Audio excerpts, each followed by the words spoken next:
A ver, estábamos aprendiendo a hacer test y habíamos hablado sobre PyTest, cómo utilizarlo, cómo estructurar los archivos, etcétera, cómo podemos utilizar librerías externas para ayudarnos a crear instancias de curadores como el de DjangoDB de PyTest para acceder a la base de datos.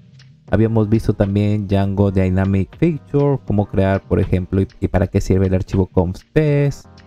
Factory Boy para crear factories. Habíamos hecho varias cosas y dado bastantes herramientas para poder crear nuestros tests. Esto lo había explicado y como lo mencioné es en cuanto a Python en general, es decir, yo puedo utilizar estas herramientas para hacer pruebas en Python, ya sea con el framework web que yo desee, es decir, puedo hacerlo con Django, puedo hacerlo con Flask, puedo hacerlo con FastAPI, etcétera, porque esto es general, es netamente de Python. Los modelos están en todos estos frameworks que les he mencionado y simplemente los enlazan. Todo lo demás es de Python. Ahora, en este video vamos a empezar a hablar netamente de la herramienta o la forma en la que escribimos pruebas unitarias, pero utilizando lo que nos brinda Django, para ya irlo enfocando y ir terminando al menos esta serie de videos cortos sobre pruebas unitarias para darles un pequeño inicio de cómo pueden empezar a hacer todo esto. Para ello, recuerdan que yo les mencioné que, y ustedes también sabrán, que cuando nosotros creamos una aplicación, aquí Django automáticamente nos crea un archivo llamado test. Este archivo llamado test es para que ahí coloquen las pruebas unitarias que ustedes deseen. Y tal como lo dice la documentación, esto es una opción, no es de forma obligatoria. Pueden utilizar, y eso también lo digo yo, este archivo de test para colocar ahí sus pruebas unitarias siempre y cuando sean unas cuantas, sean pocas, no sean muchas, para que tengan ahí todo y el archivo no sea tan extenso. Pero si sus pruebas ya son bastante extensas, son de varios tipos, utilizan varias herramientas, etcétera, porque las hay y suelen ser muy extensas porque un solo modelo, una sola aplicación, una sola funcionalidad puede tener varios casos de uso, etcétera. Y su código comienza a ser más extenso de ese archivo, lo correcto es que lo eliminen y creen una estructura diferente. Puede ser como la que yo les expliqué aquí, o ya ustedes la adecúan a su proyecto, pero siempre separando para que sea un poco más ordenado de encontrar las pruebas, etcétera, y sea más fácil de leerlo. Entonces, después de toda esta introducción, vamos a ver cómo podemos utilizar y crear las pruebas con lo que nos trae Django. Ahora, lo que voy a escribir, lo que les voy a explicar, pueden escribirlo en archivos aparte dentro de un proyecto de Django o dentro del archivo test que les crea Django de forma automática para cada aplicación cuando estas son creadas. Ahora vamos a centrarnos en el test user. Vamos a crear a estar con este. Entonces, recordemos que estamos utilizando aquí este user creation, que es un feature que estamos colocándole en el const.test para que se ejecute. Y nos cree simplemente un usuario admin, aquí, admin factory, que aquí está. Un nombre, username, is staff, y super user, etc. Y ese lo estamos utilizando en todos lados, ¿verdad? Ese es el que estamos utilizando. Muy bien. Entonces, esto de aquí, ¿qué es lo que vamos a hacer ahora? Yo lo que voy a hacer ahora es, voy a comentar todo esto, porque no lo voy a utilizar. ¿Y qué es lo que voy a hacer? Voy a crearme aquí pruebas. Voy a crearme clases en este caso. Y estas clases van a representar en este caso, las pruebas. Porque yo puedo agrupar en una sola clase varias pruebas que hagan referencia tal vez a un solo modelo o a una sola funcionalidad, pero que tiene varios casos de uso, por ejemplo. Entonces es más o menos cuando pasábamos de vistas basadas en funciones a vistas basadas en clases. Creamos post, get, put, delete en funciones, pero todo eso se podía colocar en una sola clase también. El siguiente paso cuando utilizamos las vistas basadas en clases de Django REST Framework, etc. Ahora, entonces para aquí, ¿qué es lo que primero que yo voy a hacer? Voy a hacer un import. Voy a hacer un import de Django.test. Voy a importar test case. Test case no es más que una subclase. ¿Una subclase de qué? Recuerdan que el módulo principal para hacer test con Django, bueno, con Python en sí, estoy hablando de Python, el módulo principal para hacer pruebas con Python se llama Unit Test. Este es el módulo principal, que es con una N, así. Este Unit Test es nativo de Python. Este de aquí tiene una clase llamada Test Case. Pero esta clase de aquí y esta clase de aquí de Django son diferentes. Es decir, yo puedo decir de Unit Test import Test Case y no va a haber ningún problema. Pero este import de aquí con este import de aquí son diferentes. ¿Dónde está la diferencia? El primero, Unit Test import Test Case, es una clase que nos permite agrupar varias funciones. Sin embargo, lo que hace Unit Test Case en este caso es que dentro de él no tiene un acceso directo a la base de datos. Si es que nosotros deseamos que acceda a la base de datos, nosotros tenemos que decirle a través de decoradores o de configuración que vaya a acceder a la base de datos en ciertas pruebas. Ese es Test Case, pero de Unit Test. Test Case de Django.test, ¿qué es? Es una subclase de Unit Test, y lo que hace Test Case es que va a acceder siempre a la base de datos. Va a crear una transacción por cada test, por cada función de test que tengas dentro de esta clase. Y lo va a hacer de forma aislada. ¿Para qué? Para evitar que sucedan errores y se interrumpan los demás, etc. Lo hace de forma aislada y tú no tienes que indicarle en este caso ningún decorador. Si él ve que necesita acceder a la base de datos, lo va a hacer. Si no, no lo va a acceder. Ya lo hace de forma normal. Entonces, hay que tener esto en cuenta. De que cuando queramos interactuar con la base de datos, siempre y cuando en nuestras pruebas tenemos que utilizar Test Case, pero de Django.test. Pero si no vamos a interactuar con la base de datos como tal, simplemente podemos utilizar el Test Case, pero de Unit Test. De esta forma estamos optimizando los accesos a la base de datos y también la optimización a las propias tests o las propias pruebas que estamos utilizando o que estamos creando. Eso hay que tenerlo en cuenta. ¿Por qué? Porque cada prueba que nosotros realizamos tiene un tiempo de ejecución y tiene un coste. Cuando utilizamos el Test Case de Django, estamos haciendo que Django haga una transacción por cada test, por cada una de estas funciones que tengamos dentro de nuestra clase. Esto toma su tiempo porque hace la conexión, ejecuta las pruebas, hace los registros que tenga que hacer, sale la transacción, destruye la base de datos o los datos, vuelve a la siguiente y así.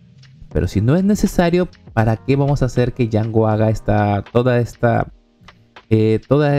serie de actividades que no son necesarias? Así que hay que tener cuidado cuando escribamos las tests y no escribirlas simplemente por escribir para que se pruebe la funcionalidad. Eso hay que tenerlo en cuenta. Una vez explicada esta diferencia y que no me la estoy inventando, esta está en la documentación de Django, ¿qué es lo que vamos a hacer? Vamos a hacer lo siguiente. Luego de haber importado, en este caso, voy a importar y voy a utilizar el de Django porque estamos hablando de Django, pero ya les expliqué esa diferencia. Listo, entonces ¿qué vamos a hacer? Voy a crearme aquí un class y en este caso, bueno, Copilot me lo está autocompletando de forma correcta, entre comillas. Exactamente de esta forma. Aquí iría, en este caso, el nombrado, pero sería usuario test case, haciendo referencia al modelo en general, ya no específicamente. ¿Por qué? Porque eso lo hacemos aquí en los métodos que vamos a crear para cada test. Ahora, esto de aquí, como nosotros hemos creado aquí test user creation, en este caso ya no recibe el user creation, sino simplemente recibe self. Este self de aquí, que es simplemente porque es un método de clase, etc. Aquí lo que estamos haciendo es creamos un usuario y luego preguntamos si está activo, si es un staff o si es un super user. Esto en teoría está correcto a medias. ¿Por qué? Y aquí viendo, también se ve una de las desventajas de utilizar Copilot. Aquí está incorrecto. Está correcto a medias. ¿Por qué? Si yo ejecuto estas pruebas, me va a dar un error. Y si así no me diera error, igual estaría un poco incorrecto. ¿Por qué? Porque test case, aparte de que nosotros definimos nuestras pruebas y tenemos que ponerle la palabra test, ¿qué pasa? Tiene un método llamado setup, como bien me lo está reconociendo. Este método setup es donde nosotros vamos a crear todas las instancias que necesitemos o las variables o datos iniciales que necesitemos para crear nuestros tests y que se van a utilizar en nuestros tests. Entonces aquí yo, como bien me lo está reconociendo, podría hacer self.user igual a usuario.objects.createUser y ahí pasarle los parámetros que necesita esto. Y luego simplemente aquí yo borraría esto y aquí pondría self.user y aquí también self.user. De esta forma. Vamos por pasos explicando errores que pueden haber y ese tipo de cositas. Si yo lo dejo de esta forma y lo ejecuto, para ejecutar mis pruebas, simplemente tengo que hacer lo siguiente. Vamos a agrandar esto y escribir lo siguiente: python manage.py y la palabra test. Cuando yo presione enter, va a comenzar a reconocer las pruebas y aquí, como verán, me está dando un error. Este error, como aquí bien lo está reconociendo, fíjense que aquí no está pintando nada, etcétera. Dice que createUser requiere 3 argumentos: username, email y nombres. Entonces eso es lo que tenemos que pasarle aquí. Username igual a testcase. Necesitamos el email igual, y aquí vamos a poner cualquier cosa, @gmail.com, y luego necesitamos los nombres. Listo. De esta forma él ya no tendría problemas. Y cuando ejecutamos los tests nos va a seguir saliendo un error. ¿Por qué? Porque el usuario que hemos creado no es staff, es staff false, y aquí estamos preguntando como si fuera verdad. ¿Cómo hacemos esto para que sea un poco más interactivo? Este Acer no es el único que existe. Existen más Acer. Por ejemplo, si aquí yo pongo Acer E, en este caso, Acer, así no. Vamos a colocarle lo siguiente. Existen más y lo van a sacar de esta forma: self.acer, y miren lo que me sale aquí: Acer equals, almost equals, contains, count equal, did contain subset, did equals, etc. Hay un montón de Acer que tiene incorporado test case. Entonces simplemente aquí, por ejemplo, yo pongo equal. ¿Qué significa? Vamos a comprobar si el primer parámetro es igual, es lo que yo le estoy indicando, es decir, true. Esto tiene que ser true. Si esto se cumple, esta prueba pasó. Y ahora aquí lo mismo. Entonces aquí sería self.acer equal. Y en este caso, ¿qué voy a hacer? Voy a decirle false para que se cumpla. Y lo mismo aquí: self.acer equal. Y aquí también voy a ponerle false. Y ahora voy a volver a ejecutar las pruebas. Entonces vamos a limpiar y vamos a ejecutar. Y ahora, como ven, ha pasado todas las pruebas. ¿Ves? Ha corrido un test en 0.074 segundos. Y el resultado es ok. No hay ningún problema y todo está funcionando sin ningún problema. ¿Ven? Estoy yendo la base de datos por el alias default, porque es lo que primero que hace: crea una base de datos de prueba con ese alias. Y aquí tenemos estructurada esta prueba de aquí. Y yo puedo hacer lo mismo, por ejemplo, y verificar cualquier otra cosa. Aquí, por ejemplo, si estoy creando test user creation, simplemente tendría que especificar si self.user, por ejemplo, existe. Y luego otra prueba, si quiero hacer el super user, pues ahí lo hago. Pero aquí, por ejemplo, esta prueba de aquí puede hacer 3 cosas a la vez: verificar si está activo, si es, por ejemplo, no es staff, y si no es super user. ¿Y esto cómo puede ser? Test, por ejemplo, lo que yo le llamé aquí common user creation. Test common user. Es un usuario común, ya que no es un staff y no es un super usuario, pero sí es un usuario activo. De esa forma es como yo puedo hacerlo. Y puedo hacer esta combinación de pruebas y va a funcionar sin ningún problema. Y ahora, ¿qué pasaría si yo quiero utilizar esto de aquí? Pues puedo utilizar mis factories sin ningún problema y llamarlos aquí. Solo que eso lo puedo hacer aquí en setup. Por ejemplo, yo puedo decir self.commonUser es igual a qué cosa. Voy a traerme ahora mi factory de acá. Vamos a ir mi factory acá. Vamos a irnos aquí. Ahí, listo. Ahora, ¿qué es lo que vamos a colocar esto? Ahí estamos. Y ahora vamos a hacer el factory. Y simplemente aquí vamos a colocar esto de aquí. Listo. Common user. En este caso no es un common user, es un admin. El admin, recuerden que es staff y es super user. Entonces, self.super user. Por ejemplo, si quiero un usuario común, ¿dónde está el usuario común? Aquí está el usuario común. ¿Ven? Usuario común factory. Entonces vamos a importar usuario común factory. Entonces aquí simplemente yo pondría self.commonUser es igual .create. Listo. ¿Y qué voy a hacer? Vamos a crearnos aquí otra test super user creation self. Y aquí que tengo que comprobar self.asser equal ¿qué cosa? Self.is es el .user self.superuser .is staff y aquí tengo que colocarle true, exacto. Y luego la siguiente prueba es si es exactamente esta misma. Y vamos a ver qué es lo que sucede. Limpiamos y ejecutamos. Y aquí, como ven, dice que hay un error porque dice que usuario test case no tiene atributo user. ¿En dónde está? En aquí. Estamos llamándole a aquí. Aquí es common user, common user, common user. Listo. Vamos a ejecutar las pruebas. Y aquí en este caso ya sale que hay dos pruebas que se han ejecutado correctamente. Y miren que el tiempo se redujo. Antes, para cuando corrimos la primera prueba utilizando el .objects.create, una sola prueba nos la ejecutó en 0.074 segundos.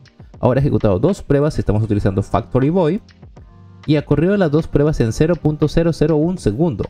Miren el tiempo que se ha reducido. Y miren que está cumpliendo todas las pruebas, está dando todo correcto, sin ningún problema. Ahora, aquí recuerden que cuando utilizamos el create, sí está accediendo a la base de datos. Cuando utilizamos el build, no accedemos a la base de datos. Por lo tanto, si yo hubiera utilizado build, este test case sería mejor utilizar unit case en vez de el test case de unit test en vez del test case de Django.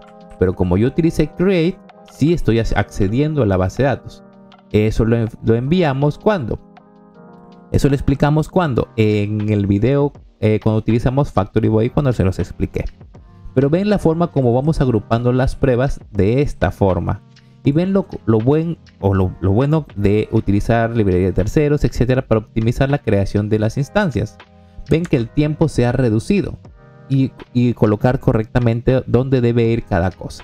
Entonces, esto es test case con Django. Hay algunas otras cosas que voy a ver si es que son necesarias explicárselas en otro video, específicamente sobre test case pero de Django, que sí vamos a hacer más adelante, porque recuerden que aún faltan este mismo tipo de pruebas, pero para qué pasa si probamos una API hecha en Django y una API hecha en Django REST Framework, por ejemplo. Entonces eso aún falta, pero vamos paso a paso.